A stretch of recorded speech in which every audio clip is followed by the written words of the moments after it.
This is KZFR 90.1 FM, listener-supported community radio for the Sacramento Valley, the foothills, and beyond. Up next, Ecotopia. Tonight, the Bahamas.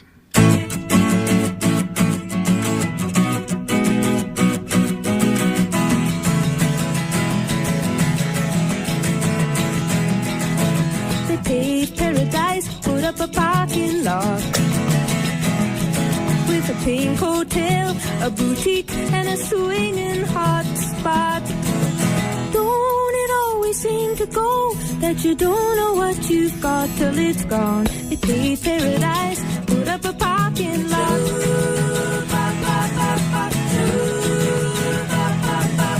They took all the trees, put them in a tree museum, and they charged the people $1.50 just to see them. Seem to go that you don't know what you've got till it's gone. They paved paradise, put up a parking lot.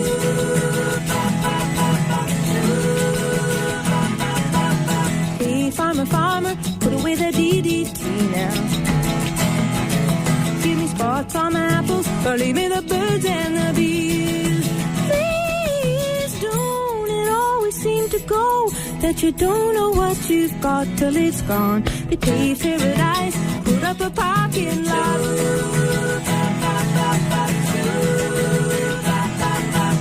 Late last night, I heard the screen door slam, and a big yellow taxi took away my old man.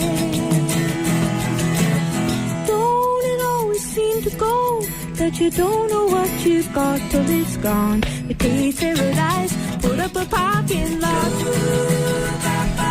I said, don't it always seem to go that you don't know what you've got till it's gone? They paved paradise, put up a parking lot. They paved paradise, put up a parking lot. They paved paradise, put up a parking lot. This is Ecotopia on KZFR 90.1 Chico, exploring ecosystems, environmental, social, and technological. Ecotopia is made possible by the generous contributions of KZFR supporters and by PlumbingSupply.com, your premier online plumbing supplier since 1995. Save time, gas, and money by having hard-to-find plumbing parts delivered right to your door. Shop from the comfort of your couch today at PlumbingSupply.com. And we're also brought to you by Tim Kemper of Stanford Mortgage. Whether it's for a first-time loan or to refinance for college, remodel, or the vacation of your life, Tim can help make your dreams come true. Tim can be reached at 530-571-7723 and on Facebook at Tim Kemper Mortgage Advisory, MIMLO number 971542, an equal housing opportunity lender. I'm Susan Schutte. And I'm Stephen Schutte. In the past, we've looked in Ecotopia at ecological issues on islands, Cuba, Hawaii, the Marshalls. Tonight, we'll be looking at the Bahamas. Joining us later from the island of Grand Bahama will be Gail Woon. She's founder of EARTHCARE and a director of Save the Bays in the Bahamas. Tonight's program has been researched and written for us by Cameron Alyate, who is interning with us on Ecotopia. The opinions expressed on Ecotopia do not necessarily represent the views or opinions of KZFR, its staff, board of directors, underwriters, or volunteers. So sit back, pull up a beach chair, and get your favorite drink, because we're about to talk about this vacation hotspot and insights about the people who live there. The Bahamas is a tropical paradise that lies 50 miles southeast from the state of Florida. Encompassing over 700 islands and 2,000 cays, it is a magical place where you'll find some of the most beautiful beaches in the world. Once a haven for pirates, it is now a playground for anyone who enjoys world-class fishing, boating, diving, snorkeling, and sailing. Water so blue it merges with the sky above. Sand so soft you feel like you're strolling through the clouds. A place where schools of fish greet you upon diving into the shallow depths, and the sun tans you to a beautiful bronze. The climate of the Bahamas is tropical savanna climate. Don't expect finding frost or freeze here. The low latitude, the warm tropical Gulf Stream, low elevation give the Bahamas a warm and winterless climate. Nassau, the nation's capital, on New Providence Island, attracts the most tourists. This bustling city port is a glitzy mix of mega resorts, shops, restaurants, and entertainment complexes. Grand Bahama follows in second place. The other islands, affectionately called the Family Islands or Out Islands, cluster into groups, each with its own distinct character and charm.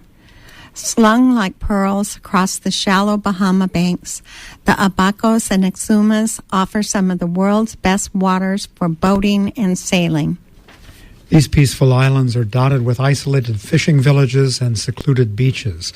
And other islands all offer something for travelers. There's the big game fishing of Bimini, the pink sand beaches of Harbor Island, plus bone fishing, regattas, uncrowded outer cays. For those visiting around the New Year, there are the throbbing drums and kaleidoscopic costumes of Junkanoo, the nation's most popular festival. The Bahamas are filled with rich beliefs, traditions, folklore, and legends. This country even contains a connection to the lost city of Atlantis. Located in waters west of the bluff of North Bimini are beautiful square blocks and perfectly straight alignment of stones referred to as the Bimini Road. 1,500 feet long, these stones lie in an orderly row. It is believed that this was part of the road system for the lost continent of Atlantis. To make things more interactive, this site has become a popular scuba diving site, which can be accessed by boat. According to some research, the site is identical in design to a known harbor and installations submerged in the Mediterranean, which indicates they were built in the same period by the long ago same seafaring people. It's a perfect spot where divers can begin your search for the city that sunk long ago. The Bahamas also have a pirate legacy and were once home to one of the most notorious pirates of the time, Blackbeard. An unusually large man, he struck terror into the hearts of his own crew. Before battle, Blackbeard would weave hemp into his long black beard and light it. The sight of his smoking form standing on deck, brandishing a multitude of swords, knives, and pistols, was enough to make anyone surrender before any shots were fired. If they gave up without a fight, Blackbeard would confiscate their valuables and weapons and let them sail away. However, if the crew showed any resistance, he would abandon them on a deserted island.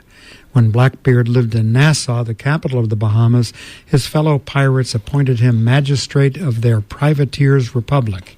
He enforced his own style of law and justice until Royal Governor Woodes Rogers arrived in 1718. Blackbeard was out to sea when Rogers drove the pirates out of Nassau, so he moved to another island and continued his raids. In 1718, Sandbar, off the coast of Virginia, a bloody battle ensued in which Blackbeard received 5 pistol balls and 20 cutlass wounds before he expired. Although his pirating career only lasted about 5 years, it is believed that Blackbeard captured 40 ships, and his legend lives on today. This is Ecotopia on KZFR, and thanks to our intern, Cameron Alliate, we're exploring the islands of the Bahamas. We'll take a short break and then be on the phone with Gail Woon, founder and co-director of EARTHCARE, an organization that monitors and fights against the environmental degradation of the Bahamian ecosystem.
This is Ecotopia on KZFR.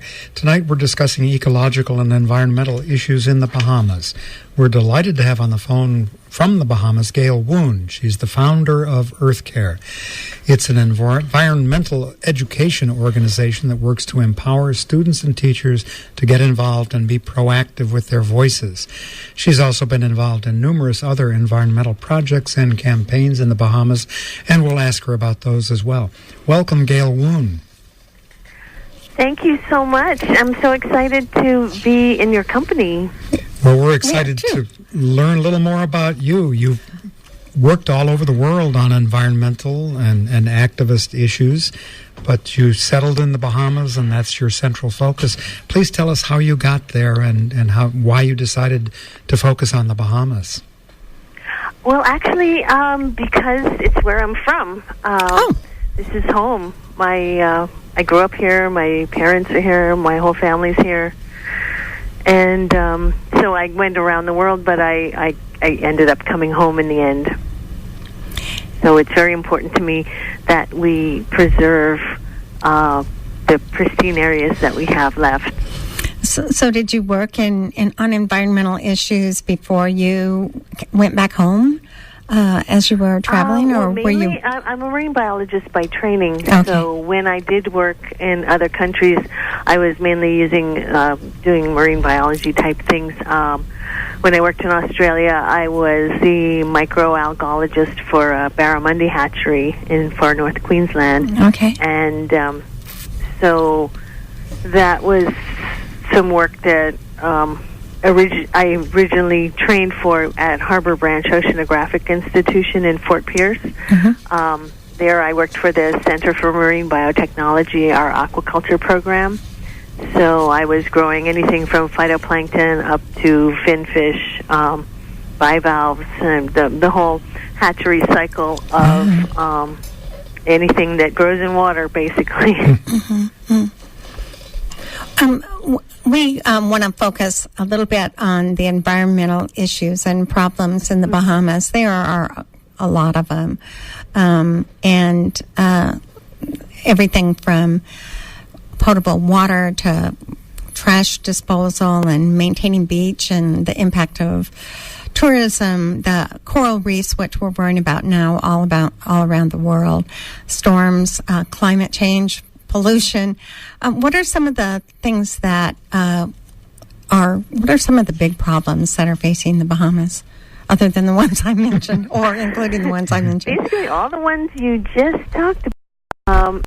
And what right now, when I founded EARTHCARE in 1988, it was because some teachers asked me to speak to their kids, and I realized that there was a need for people who have environmental knowledge to share it with teachers and students. So that's basically the whole gist of EARTHCARE is we're an environmental education non-governmental organization, NGO. Mm-hmm. So we provide materials for teachers and students especially, and of course we talk to the wider public as well. But yes, we constantly are talking about sustainable development and versus unsustainable development, which we have several projects around the country that are unsustainable but yet are being allowed to go on. We talk extensively about climate change, especially this year, and pollution issues, air, ground, and water.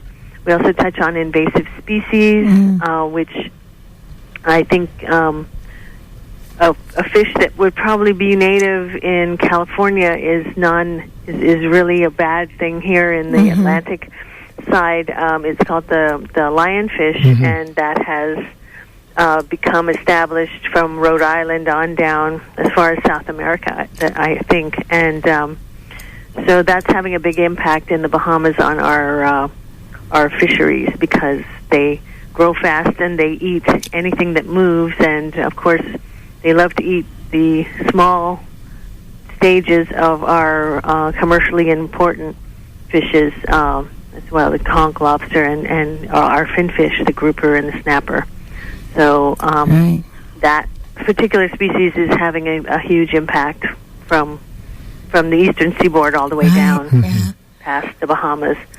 And then what else do we talk about? We talk about different coastal habitats, and as well as coral reef ecology, why our coral reefs are endangered at the moment, and if there's anything that the students or teachers can do as far as trying to get our government to put in place protections so that our coral reefs don't end up at like the Great Barrier Reef, which,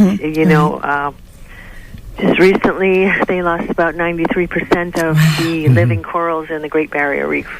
What would you say is when I saw the slides of that, I started to cry. I just couldn't believe it, because I had dove the Great Barrier Reef when I was working there, and just a fantastic place. And for climate change to have such a huge impact on that huge area is devastating.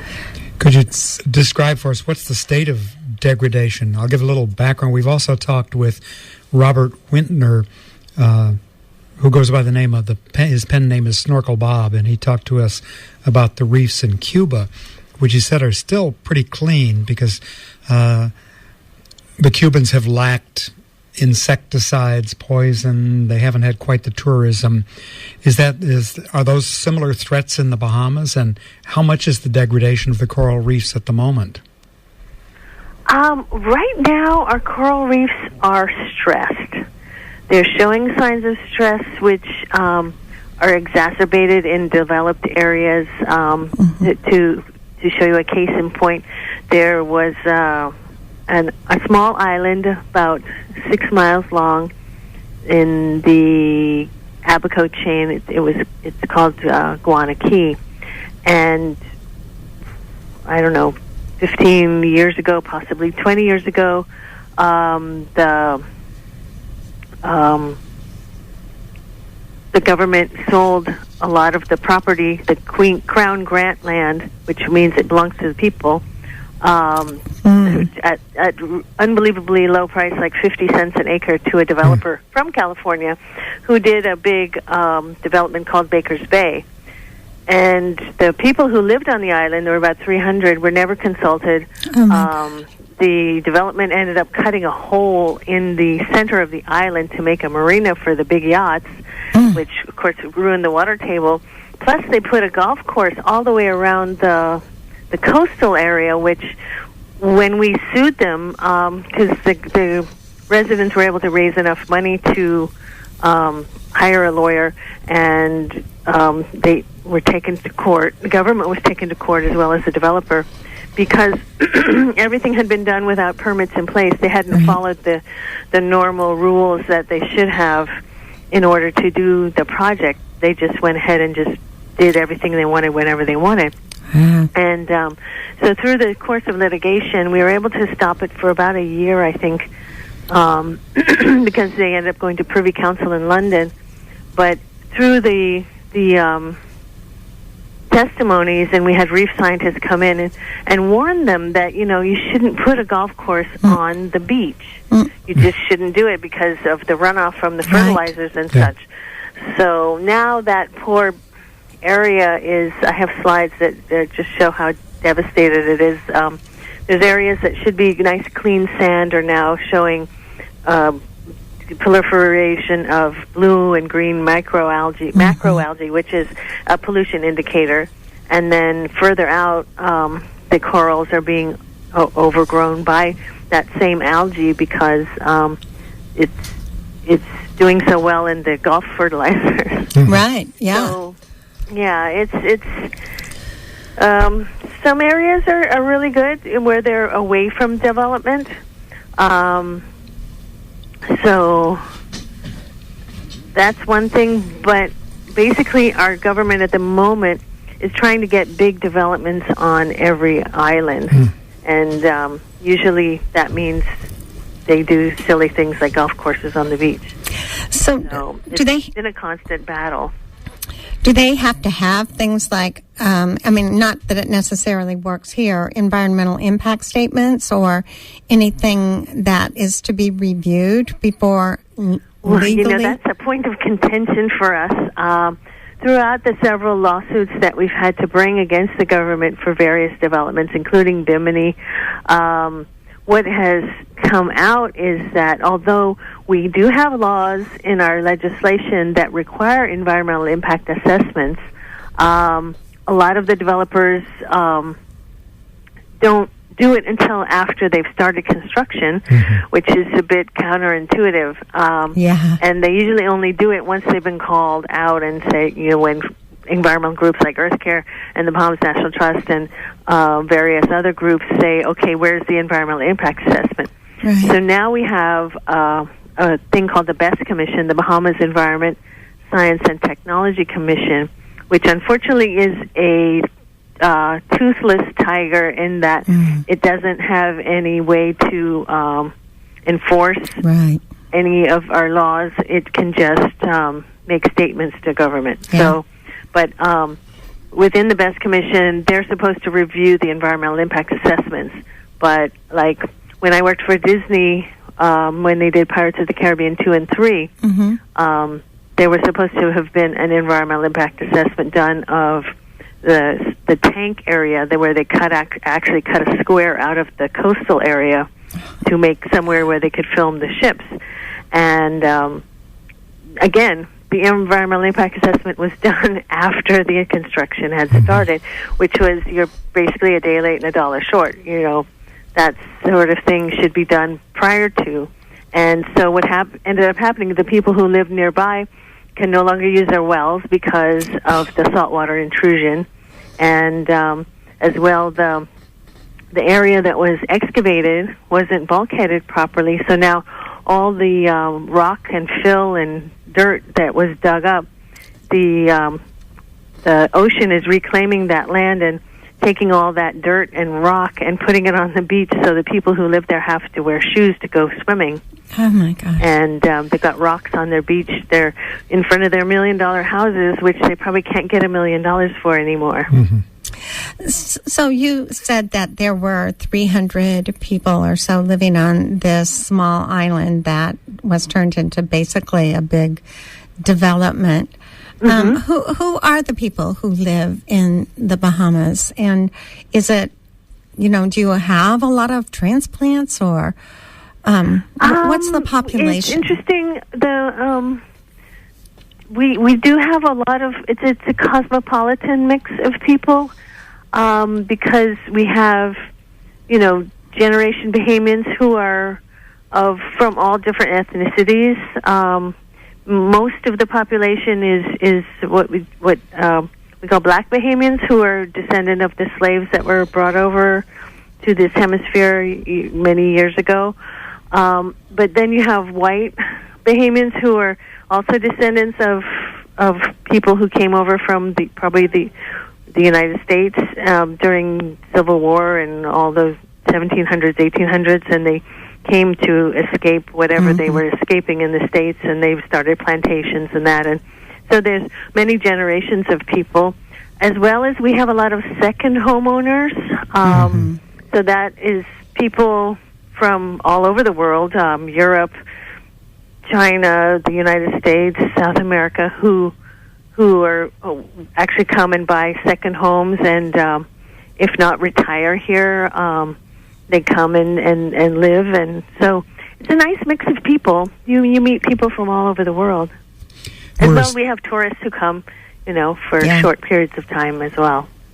We're assuming that there are some locals who are still pursuing independent economy and many locals who are dependent on the tourist economy. I wonder if that's accurate, and if so, could you contrast the lifestyle of those two different groups? Remind me of what was the first one? I was thinking group? The locals who are dependent upon tourism versus people who are independent, pursuing other crafts, trades, sources of employment. This is just my assumption, not based on research. You're right. Tourism is our number one industry, second to finance, banking. So we have a huge amount of our population that's working in the tourism industry, whether it's in hotels or airlines or transportation. that's a big segment of our economy, and it's being impacted a little bit by the opening up of Cuba. So we're waiting to see what the ramifications of that will be, because we have quite a huge influx of tourists that come from the United States, and now they have a chance to go to another place. Go to Cuba, which is right next door. Right. I'm curious about. Oh my gosh! It just went out of my head, and it was something I was really curious about too. I know what it is. Sorry. You were talking about a lot of people who have their second homes there, and I'm wondering if the people who have their second homes, who probably built, if they can have a second home in the Bahamas, they can probably build something pretty fancy. Are they onto the environmental impact of having that kind of footprint on the islands? Are they on board with doing the kind of preservation and the kind of environmental protection that your organization cares about? Some do, and some don't. Like the big developers that we are constantly, and it seems to be constantly in battle with, seem to not have an idea of what being environmentally conscious is. Whereas I've met, individual second homeowners who, when they build their house, they put in solar, and they think about possibly using wind energy, and they properly insulate the house, and they source their building materials from places that are sustainable, the timber or whatever. And so you do meet those kind of people, but I have to say they're rare. Yeah. Generally. Yeah. You also talked a little bit about, I know about those kinds of tourist places. You also talked about that you've been talking a lot about climate change and how the islands are going to be affected, I guess, by climate change. What will happen in the Bahamas with climate change? Well, that's what I tell the kids, because for this year in particular, every time I've been invited to a school to speak to an assembly or to a class, it's been about climate change. And when I tell them what's really going to happen, they ask me at the end, they said, okay, you've told us what the situations are, what's going to happen to us? And I usually ask them first, I said, do you want me to lie to you, or do you want me to tell you the truth? Because the truth's going to hurt. And they usually opt for the truth, but then after I speak, they wish they'd pick the other one. Because the truth is, the Bahamas is one of the top 10 low-lying countries in the world. So like the Maldives and Djibouti and Tuvalu, we're going to possibly be underwater first, because my island in particular, the one I'm speaking to you from, is our highest point is 17 feet above sea level. Oh, man. So what's happened to me in particular, I used to live in a coastal area, a coastal development, where there was a lot of impact from a limestone aggregate mining company, and they would, they still are. It's called Martin Marietta Bahama Rock. They are still blowing up the bottom and taking the limestone and shipping it out and selling it for quite a good profit.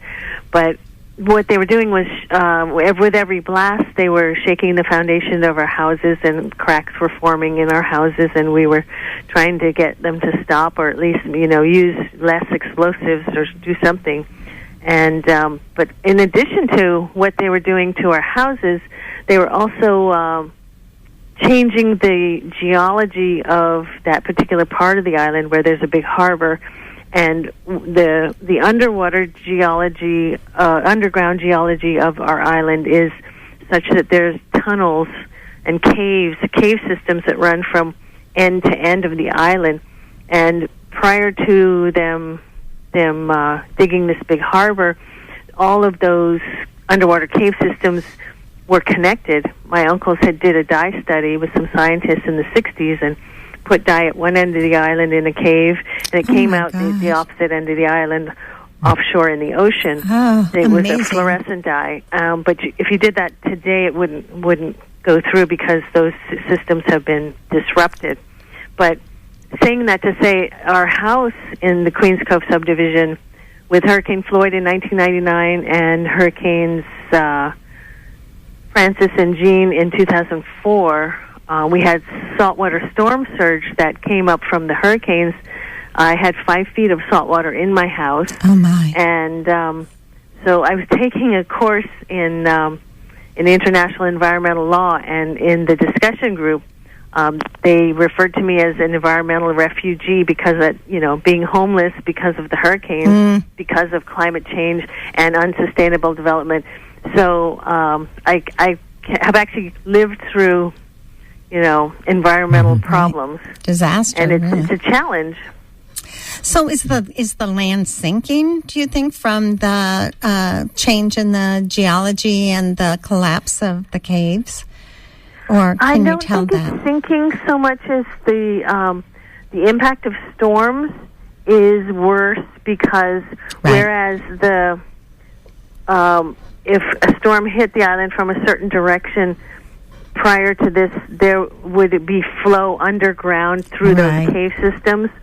Now that the rock company has basically compacted all that earth, it's made a solid wall. So when the saltwater storm surge hits that wall, it goes back, and the backwash is what went into our houses. It's an incredible and alarming unsustainable development. Yes. Mm-hmm. We're going to take a short break. This is Ecotopia on KZFR. We're speaking with Gail Woon. She's the founder of EARTHCARE in the Bahamas. In the first segment, we've asked her about the environmental problems of the islands. In the next segment, we'll go on and talk about EARTHCARE and some of her amazing work with children. Aruba, Jamaica, ooh, I wanna take you. Bermuda, Bahama, come on, pretty mama. Key Largo, Montego, baby, why don't we go? Jamaica, off the Florida Keys. There's a place called Kokomo. That's where you wanna go to get away from it all. Bodies in the sand, tropical drink melting in your hand. We'll be falling in love to the rhythm of a steel drum band. Down in Kokomo, Aruba, Jamaica, ooh, I wanna take you to Bermuda, Bahama. Come on, pretty mama, Key Largo, Montego, baby, why don't we go to the Kokomo? You get there fast and then we'll take it slow. That's where we wanna go. We gotta go, Martinique, that Montserrat Mystique. This is Ecotopia on KZFR, and we are speaking with Gail Woon. She is the founder of EARTHCARE in the Bahamas. And in the first segment, we asked her about some of the environmental problems in the Bahamas, and I know there are more. And the ones that we heard about are pretty challenging.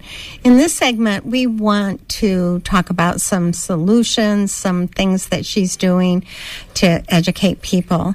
So you founded and have been working with EARTHCARE since 1988. Can you tell us more about the organization and how it works, how you came to start it, and who's part of this organization? Sure.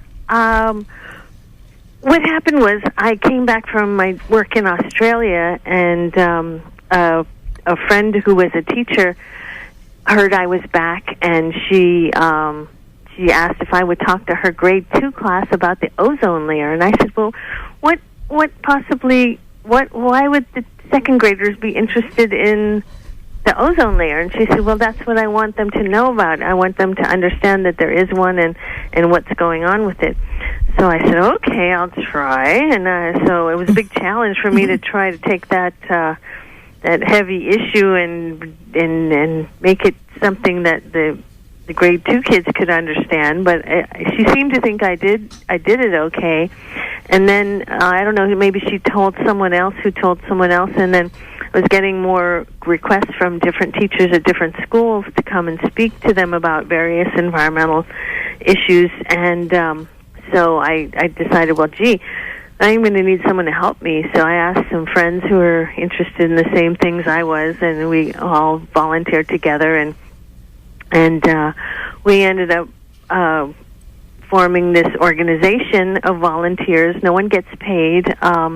We go to different schools and basically work with the teachers and let them tell us what is it you want the students to learn about, and then we tailor a lecture just for what the teacher needs for that particular time, and then provide materials, video or written materials that they might need. And in doing that, as people started to learn about our work, we started to get contacted by individuals who were having environmental problems, like individuals who are getting their houses hurt by Bahama Rock, or fishermen who were concerned about various fisheries laws. We had a big controversy in '92 when it turned out that the Minister of Fisheries wanted to bring in a huge amount of longline fishing boats. And when I heard about that, I said, gee, that type of fishing is hugely efficient industrial fishing, and it would devastate our fisheries if allowed to come in the amount of boats that they were talking about. They wanted to bring in 23 longline boats. And at the time, it was the same time as the cod fishing had been stopped in Newfoundland, in that area. And so it turned out some of those boats, they were trying to use some of those boats to come down to the Bahamas to fish. And so we ended up doing a big, huge campaign, and all of the environmental organizations formed a coalition. That's how important we thought it was. And I ended up organizing a demonstration in front of the House of Assembly, and we demonstrated for 3 days. And at the end of the 3 days, the then Prime Minister came out and invited us in for him to hear him proclaim that the longline fishing would be banned. Yay! Wow, pretty amazing. So, I'm sorry, it's Steve's turn, but I just wanted to follow up just for a second. So, it sounds like you got pulled into activism rather than starting out that way. Exactly. I never wanted to be called an activist. I never wanted to stir the rock the boat or whatever. I just wanted people to learn about the things that were important to me as far as protecting our environment. And that's why I chose to go through schools and talk to students. And I figured, the youth are our future. So if I can get them on board, and maybe they can write to the Prime Minister or the Minister of Fisheries or whatever minister is the one for the issue at hand, and use their voice and show them that it's not just me saying something, but yet, people, voters, the population. And so I didn't start out thinking I'm going to be an activist. Not at all. In fact, I don't like that word. I prefer advocate. Oh, okay. Because activist seems to me has a little bit of a negative connotation in some instances. I want to jump back to the kids program. We're both former writing teachers, so we'd like to hear a little more about the kind of writing that your kids did, both the public writing to the minister, but it also says on your website that they do some imaginative writing, stories and poems. Maybe you could tell us about that. Yes. Well, we, from time to time, depending on our grants, because we work now, we apply for grants, and depending on how much we get per year, determines what sort of activities we can do. Like last year, we had a good grant, so we were able to bring Cameron Uliate, our environmental children's book author, to come and speak to our EARTHCARE Eco Kids, who are like grades 4 to 6, who do an intensive environmental program with us on Saturdays. But in the past, we've done marine pollution contests, mural contests, essay contests, poetry, song contests. So I actually have a poem here I wanted to read from one of our students, and this was regarding we partnered with the Ocean Conservancy, and we did a marine pollution prevention contest, which there were murals and essays and poems. So this is by Ashley Evans, and it starts out, how hard is it to take care of your earth, the place where you were born and your children give birth? Is it my job to do it alone? Is it so hard to pick up a phone, to call a friend and tell them not to pollute? I put it in your hands. It's all up to you. If not for me, but your children's sake, how many must die because of your one mistake? Every day I sit and wonder, as the innocent cry and the skies thunder, millions of animals in the sea die because of the foolish neglect of you and me.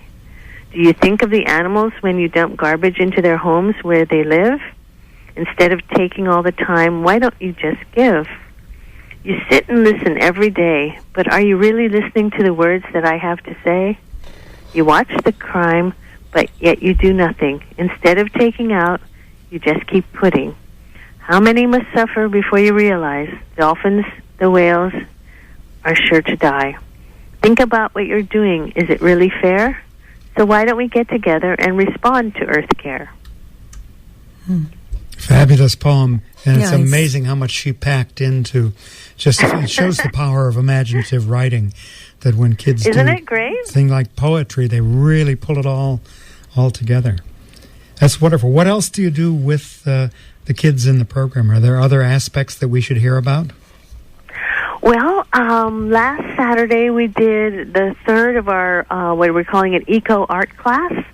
And it's a class that the kids asked for because mainly what we do is I'll take an issue, say we'll have pollution, and I'll give a PowerPoint lecture about the different types of pollution for about an hour, and then we'll go on the bus to a field trip to the landfill, which thankfully ours is state-of-the-art for the Caribbean, and then we tour the industrial area.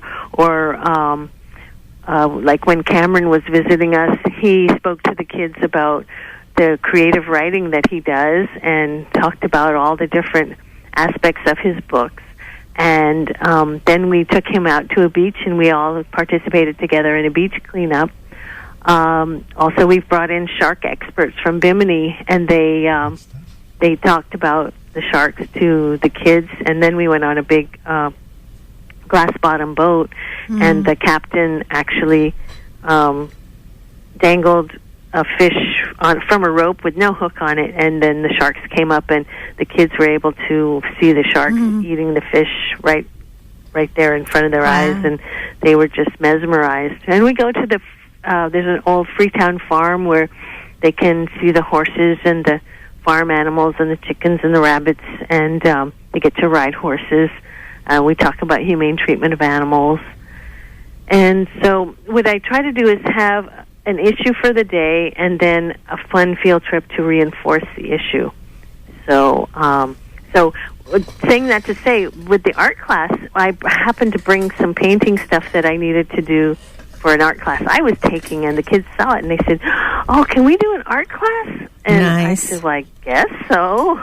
I wasn't really planning to, but we also work with the Mangrove Action Project, which is a worldwide organization, another NGO, and they've given us quite a lot of support. They do action alerts when we have issues that need international attention, and they also do a calendar every year, which is all full of children's art, and they have children's art from all over the world. And we've never submitted anything. So, I'm trying to get my kids to possibly get to the point where they can submit some art for that calendar, and hopefully maybe try to get get one of our pieces into the calendar. I'm assuming here that the kids you're talking about are mostly locals, or are they the Yes. children, not the children of the second home families? Those people are probably past childbearing No, age. most of the second homeowners their children would be grown. Yeah. Like they're, retirement age kind. Mm-hmm.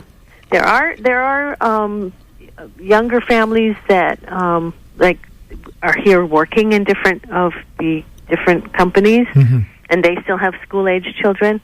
So I do get some of those. Yes. What we call expatriate kids. Mm-hmm. But mostly my kids are native Bahamians. They're not expatriate kids. It's an amazing array of activity for them. Yes. It just sounds so rich and interesting. You're also involved in Save the Bays. What are you doing with Save the Bays? Well, Save the Bays is an organization that started approximately 3 years ago. They are a bunch of directors, and it was the idea of Frederick R.M. Smith, who is a Queen's Counsel.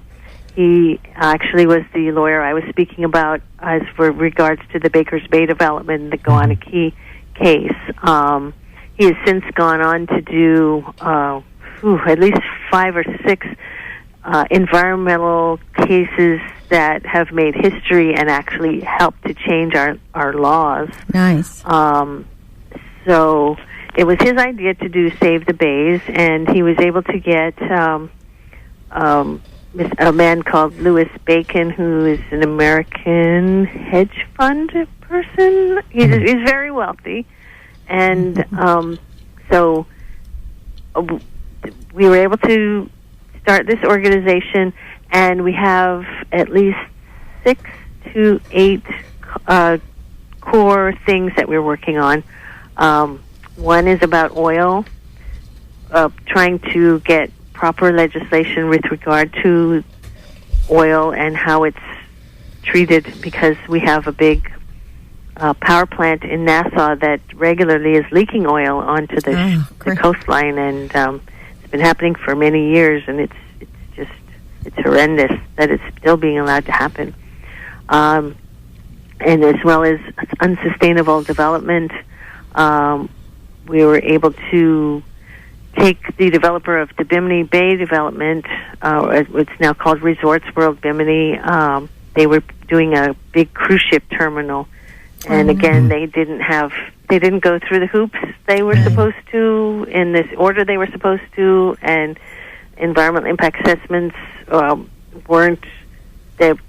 They were done, but they weren't adhered to. The environmental impact assessments warned of certain things, and basically the document was ignored. So we were able to take that to Privy Council in London twice, and we're able to get an injunction on the cruise ship terminal, which was going to affect 14 prime dive sites. Oh, my gosh. However, in the end, we did lose, and the terminal was built, and those dive sites were impacted and negatively. So that was not a good thing. But we fought the good fight and tried to save those dive sites. And I get emotional when I think about it, because I was quite involved in that particular battle.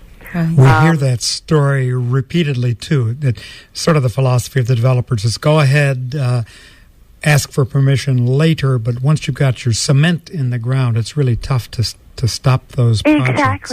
Exactly, because by the time we mobilized to get to the point where we're in court, they, of course, had their dredger, who was ironically called the Machiavelli, this huge thing with giant teeth, and it was just rolling around, digging up all the corals. It was just horrible. Horrible. Gail, we don't want to lighten it up too much, but we have just a few minutes left. Cameron told us we must ask you about your experiences on working on Disney's Pirates of the Caribbean, including possibly funny stories. Funny stories? Oh, God. Like smuggling things into Florida and back. Okay. I don't know if you're familiar with the film, but there's a part where Johnny Depp is he's tied to a stake, and he's got this pole on the back of his back, and he's trying to run away from cannibals. Does that ring a bell at all? Mm-hmm. Okay. Well, in that particular scene, he finds a tent, and he finds spices, and he also finds some cutlery. Now, it turns out that the cutlery had been handmade from a special artisan who made wood inlays, and all this cutlery was made especially for that scene. And it ended up being shipped to our island by mistake and sat on a guy in the construction department's desk for a month, and no one knew what it was. And then came the day that before that it was needed in Dominica. It was this big scramble to get it to Miami and get it to Dominica in time for the shoot. So I was in my office, and my bosses said, well, who has a passport and can travel, like, now? And I was the only one who raised my hand. And so I got recruited to carry this cutlery, forks and knives, to Miami to hand it over to some other people who were going to take it down to Dominica. Well, so I basically just threw on some clothes, made sure my daughter was going to be taken care of that night, and flew over on the last flight. But so going through pre-customs clearance, we can clear customs in Freeport, so you don't have to clear customs when you get to the state. So I went through immigration, and I had a rather low-cut shirt on, and when I went through immigration, I kind of put my chest on the table and chatting up the guy, and he's like, oh, your birthday's the same as mine. And I was like, yeah, isn't that cool? And so I got through that part, and then they flagged me at customs, and they said, we need you to come in the back because we are not sure what's in your luggage, because the only thing that was in my luggage was these knives and forks. And so I started getting really nervous, and I started talking a mile a minute, and then when I got to the bag, I said, well, it's these knives and forks, they're especially made for the Pirates of the Caribbean, and they have to be in Dominica tomorrow, and I'm just carrying them over to Miami. And I started to rip one open, and they go, you don't have to open it. And I had already had it halfway open. I said, see, look, it's a knife. They're like, it's okay. They believed me, so they let me get on the plane. But then when we tried to land in Miami, we were in a rather small plane, and the pilot announced we were landing, and we went to almost land, and all of a sudden we were almost on the ground, and all of a sudden we went way up high in the air, and everyone was looking at each other wondering what happened. And then a few minutes later the captain said, well, but you're wondering what happened. We were in the direct line of a big jet, so we had to do an evasive maneuver. Oh my gosh. Yeah, so that was my funny story from Pirates. That's good. Well, we want to thank you, Gail Woon, for being with us on Ecotopia tonight. Gail is the founder and director of EARTHCARE. Check out their website. It's an amazing website, www.eco-index.org. We'll post that on our website. And once again, we want to thank our intern and writer, Cameron Alyate, for preparing this program and arranging for our interview with Gail tonight. Thank you, Gail, for being with us. And we also want to mention EARTHCARE's Facebook page. Gail posts things on EARTHCARE on Facebook, so that's another way to learn what they are doing. So thank you so much, Gail. It was such a pleasure to talk to you. Thank you so much for having me, and thank you, Cameron. Thank you, Stephen. Thank you, Susan. Bye-bye. And yes, just happy that you were able to talk to me tonight. Thank you so much. Thank you.